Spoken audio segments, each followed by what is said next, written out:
कानी बहू। किशोरी लाल जी के बेटे राघव की शादी की बात जगह जगह चल रही थी, लेकिन किशोरी लाल जी को कोई लड़की पसंद ही नहीं आती थी। और उसकी एक ही वजह थी, किशोरी लाल जी का लालची होना। उनको लड़की वालों से मोटा दहेज चाहिए था और इसी चक्कर में एक दिन वो एक बहुत पैसे वाले के घर अपने बेटे का रिश्ता लेकर पहुंचे। उस आदमी का नाम था ओम प्रकाश।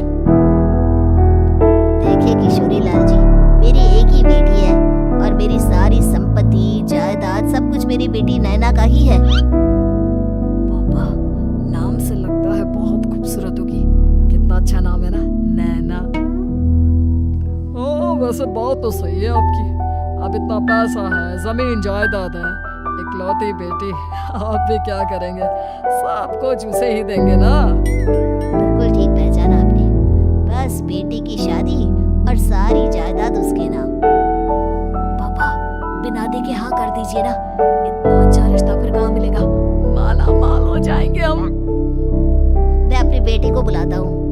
अरे नहीं नहीं नहीं नहीं, आपकी बेटी का नाम नैना है, सुनकर ही लगता है बहुत सुंदर होगी। रहने दीजिए अंकल, मैं तो आपकी बेटी के नाम से इतना खुश हो गया हूँ कि उसे बिना देखे शादी करने को तैयार हूँ। अब तो मैं उसका चेहरा सीधे शादी के बाद ही देखूंगा। और इस तरह राघव नैना का चेहरा नहीं देखता और उससे शादी कर लेता है। शादी के बाद अपनी सुहाग रात पर जब राघव नैना का घूंघट उठाकर देखता है तो नैना की आंखें बंद थी। कितनी खूबसूरत हो तुम नैना। जरा अपनी आंखें खोलकर मेरी तरफ देखो तो सही। नहीं, मुझे शर्म आती है। अरे मैंने तुम्हें शादी से पहले भी नहीं देखा, और अब अगर तुम आंखें खोलकर मुझे देखोगी भी नहीं तो मुझे अच्छा कैसे लगेगा? इससे पहले कि नैना अपनी आंखें खोलकर राघव की तरफ देखती, अचानक से लाइट चली गई और राघव नैना को पूरी तरह से देख भी नहीं पाया। अगली सुबह नैना राघव के लिए नाश्ता बनाकर लेकर आई। अरे ये क्या, आधा पराठा सीका हुआ है और आधा बिल्कुल कच्चा। ये तुमने क्या किया नैना? बहू, तुमने क्या आधा पराठा तवे से नीचे लटका कर रखा था, जो आधा सिका है और आधा कच्चा? मुझे जितना दिखेगा उतना ही तो सीखूंगी ना पापा जी। जहाँ जहाँ मुझे नजर आ रहा था वहाँ मैंने सीख लिया, और जहाँ जहाँ नहीं दिखा वहाँ कच्चा रह गया होगा। इसका क्या मतलब है? ये कैसा मजाक कर रही है तुम? अरे बहू, तुमने इतना लंबा घूंघट क्यों लगाया हुआ है? देखो, हमारे घर में बहुओं को बेटी की तरह रखा जाता है, और फिर तुम तो इतना सारा माल लेकर आई हो। देखो, ये घूंघट डालकर रखने की कोई जरूरत नहीं है। हाँ नैना, पापा जी ठीक कह रहे हैं, तुम तो आराम से रहो, अपना ही घर समझो। नैना अचानक से अपना घूंघट उठा लेती है। अरे ये क्या पापा, नैना की तो एक आंख फूटी हुई है। नाम से नैना, लेकिन ये तो कानी बहू निकली। मेरे साथ धोखा हुआ है, धोखा।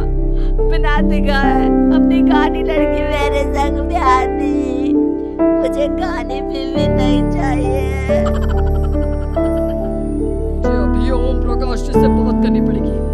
आखिर उन्होंने मेरे साथ ऐसा किया क्यों? अरे, आप लोगों ने ही तो पापा से कहा था कि आप लोग शादी से पहले मुझे देखना नहीं चाहते। अब मेरे पापा पर क्यों इल्जाम लगा रहे हैं? अरे लेकिन उन्हें बताना तो चाहिए था ना कि तुम कानी हो, एक आंख से तुम्हें दिखाई नहीं देता। किशोरी लाल और राघव नाराज होकर ओम प्रकाश को अपने घर बुलाते हैं। पापा जी, ये आपने क्या किया? शादी से पहले बताया क्यों नहीं कि नैना की आंखों में परेशानी है? अरे, आप ही ने तो लड़की देखने से मना कर दिया था। अरे लेकिन आप बता तो सकते थे। आपको तो हमारी बेटी की प्रॉपर्टी चाहिए थी, वो भी पूरी की पूरी। अब क्या हुआ अगर उसे आधा दिखाई देता है? प्रॉपर्टी तो आपको पूरी मिल गई ना। अरे ये क्या बात हुई? मेरी शादी प्रॉपर्टी से नहीं, आपकी बेटी से हुई है।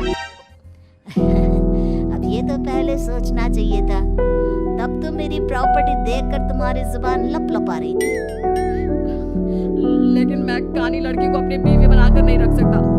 पापा, कुछ करिए ना आप। करता हूँ। देखिए ओम प्रकाश जी, आप हमारे साथ ऐसा नहीं कर सकते। और तुम देखो, अगर तुमने मेरी बेटी से शादी तोड़ी ना, तो जो भी प्रॉपर्टी मैंने तुम्हें दी है वो तो पूरी की पूरी वापस ले ही लूंगा और आधी प्रॉपर्टी तुम्हारी भी लूंगा। अरे मेरी आधी प्रॉपर्टी भला क्यों लेंगे आप? इसलिए क्योंकि मेरी बेटी को आधा नजर आता है और उसकी नजर अभी तक तुम्हारी आधी जायदाद पर ही पड़ी है। अब तुम उसे घर से निकालोगे तो कुछ तो लेकर जाएगी ना। और अगर हम आपकी बेटी को अपने घर की बहू बनाकर रखे तो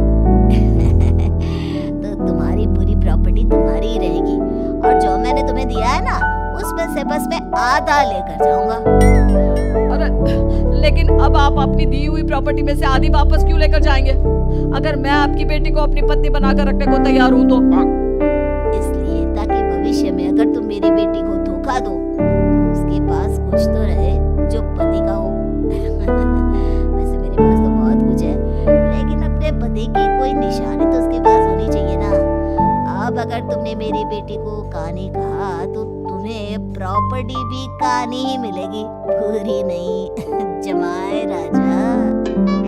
किशोरी लाल और राघव समझ चुके थे कि वो पूरी तरह फंस चुके हैं और अब उनके पास वहां से निकलने का कोई चारा नहीं है। अब समझ में आया ना, लालच बुरी बला होती है।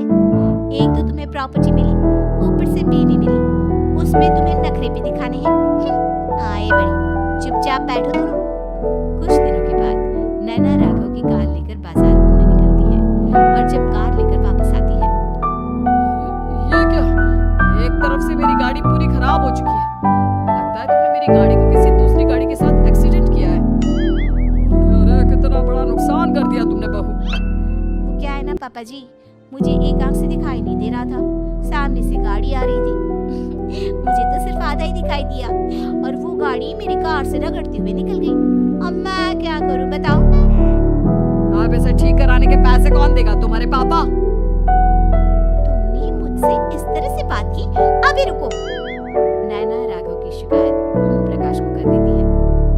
देखो राघव, अब जो मेरी आधी प्रॉपर्टी तुम्हारे पास थी ना उसमें से आधी और मैं लेकर जाऊंगा क्योंकि तुमने मेरी बेटी को डांटा। अरे नहीं पापा जी, गलती हो गई, माफ कर दो। गलती की तो कोई गुंजाइश ही नहीं। अगली बार मेरी बेटी को डांटा तो बची हुई आधी में से आधी और ले जाऊंगा। लालच के चक्कर में हम दोनों ने बहुत बड़ी गलती कर दी बेटा। एक तो तुम्हें कानी बहू मिली और ऊपर से जो माल मिला वो भी काना। इस तरह राघव की हर एक गलती पर ओम प्रकाश उसकी प्रॉपर्टी का आधा आधा हिस्सा लेकर अपना सारा माल वापस ले गया और राघव को कानी बीवी से काम चलाना पड़ा। भाई लालच वाकई में बुरी बला है।